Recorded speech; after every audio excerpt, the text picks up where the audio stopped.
First, some words of thanks to the media. Thank you for being here. To the INEC, to the political parties and candidates, elections officials, security agencies, and civil society organizations. Thank you for being here also today, who have taken time to meet with us over the last 9 weeks. And to colleagues, of course, colleagues of the EU delegation. Thank you, Cathy, for being here. EU member states embassies, and those of Canada, Norway, and Switzerland for their cooperation also. Second, a brief reminder of our mandates. We are here because INEC invited the EU to deploy an election observation mission. Our mandate is to observe the electoral process, to offer an independent and impartial assessment, and to make recommendations for future elections. The mission is independent in its finding from the EU delegation, EU member states, and EU institutions. So, as I said 2 weeks ago, we are here to serve the people of Nigeria, not the politics of the day.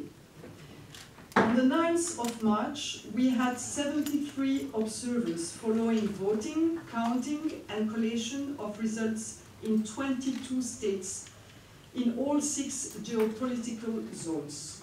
We observed in 223 polling units and so far in 81 collation centers. We are still observing the collation of results for the moment. So to our assessment of the 9 March election. Although election operation improved, the elections were also marked by an overall low turnout and violence, including against elections officials and voters.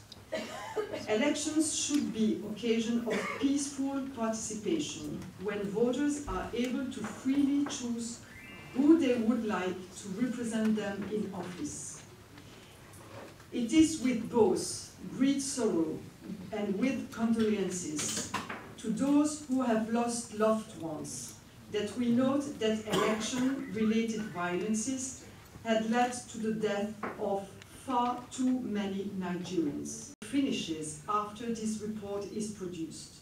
After that, it will be the EU delegation that stands ready to support Nigeria in the implementation of the recommendation put forward for consideration. Although they are still to be finalized, one very clear recommendation would be for Nigeria to revisit the electoral laws and to agree on key reforms long before the next general elections. Change and improvement doesn't happen overnight. Reforms should neither be rushed nor left to the last moment. We encourage a national conversation on electoral reform and strongly believe that it would meaningfully contribute to Nigeria's democratic development. Ladies and gentlemen, thank you very much for listening, and I thank the Nigerian authorities and Nigerian people for your warm welcome, and we are here to answer to your question. Thank you. Assessed by our observers more positively than during the presidential and National Assembly elections. Most polling units visited opened on time or less than 30 minutes late, and the procedures for the accreditation of voters were significantly improved. However, at 8 polling units observed, we saw indications of vote buying. 8 cases of obvious underage voting were also observed. Our observers saw that the counting of ballots was transparent overall.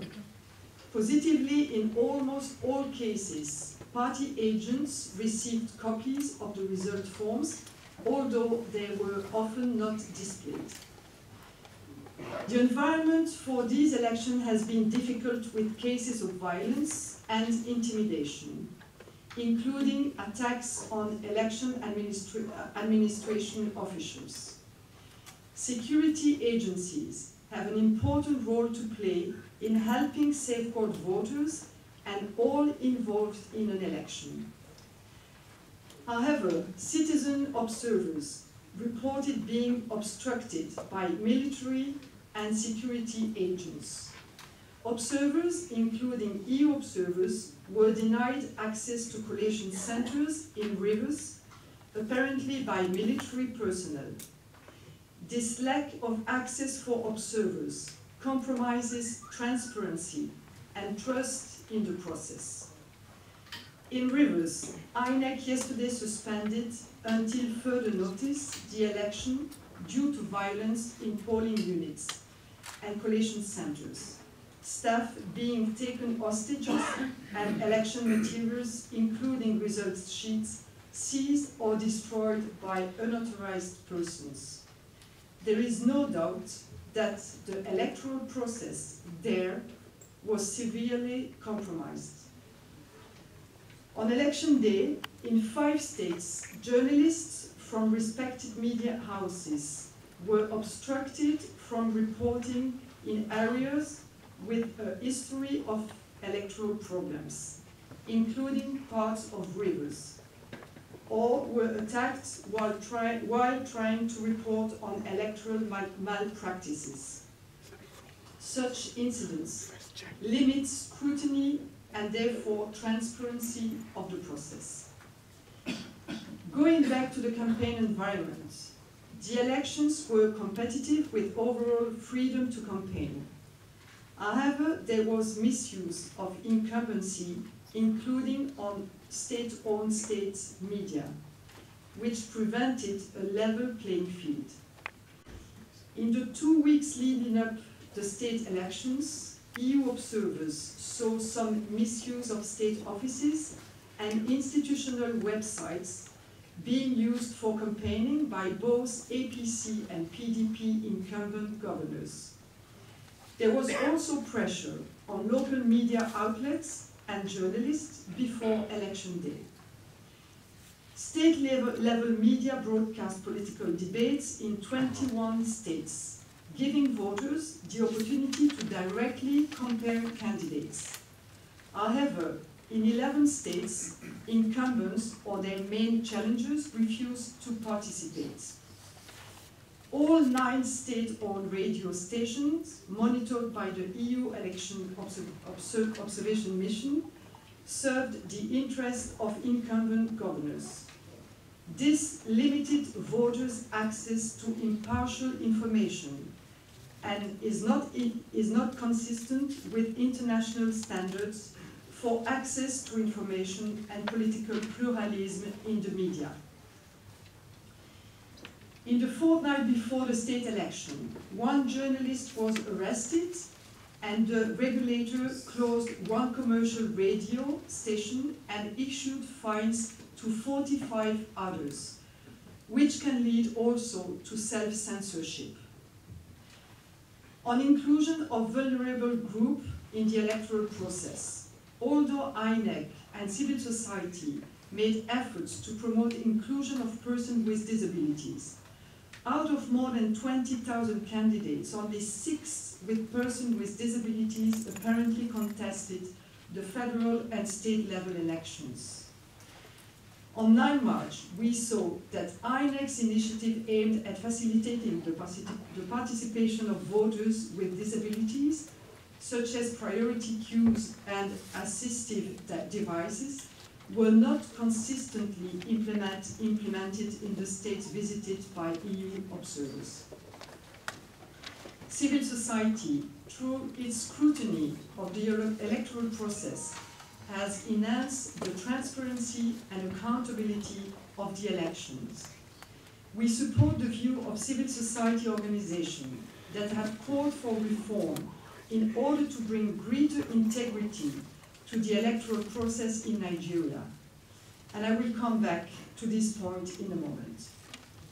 Collation of results is one of the most crucial aspects of any electoral process. And collation for the presidential and National Assembly elections was still ongoing when we held our last press conference. So if I may ask to EU Deputy Chief Observer Anna Roberts to now give our main conclusion on this collation now. Thank you. National standards for access to information and public accountability.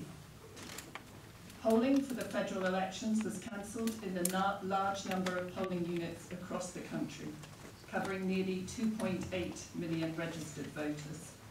This was 4 times more than in 2015. While this number did not affect the outcome, given the margin of win for the presidential election, this was not a good process. INEC did not provide sufficient information on these cancellations, the specific reasons for them, or the precise local government areas affected. This undermines public confidence in the process.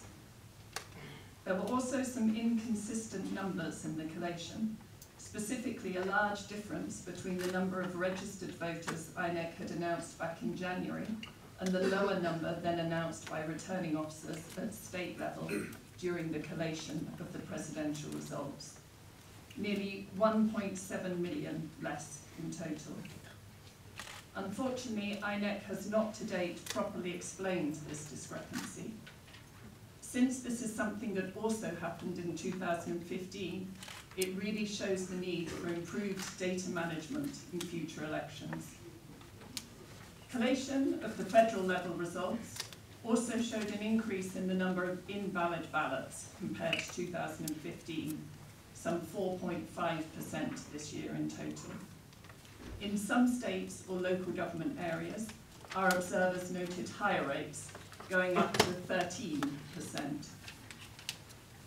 So what collation at the federal election level demonstrates is a need for better training of collation staff, improved data management, and in particular, more information and explanation from INEC, so as not to undermine the integrity of this critical phase of any election process.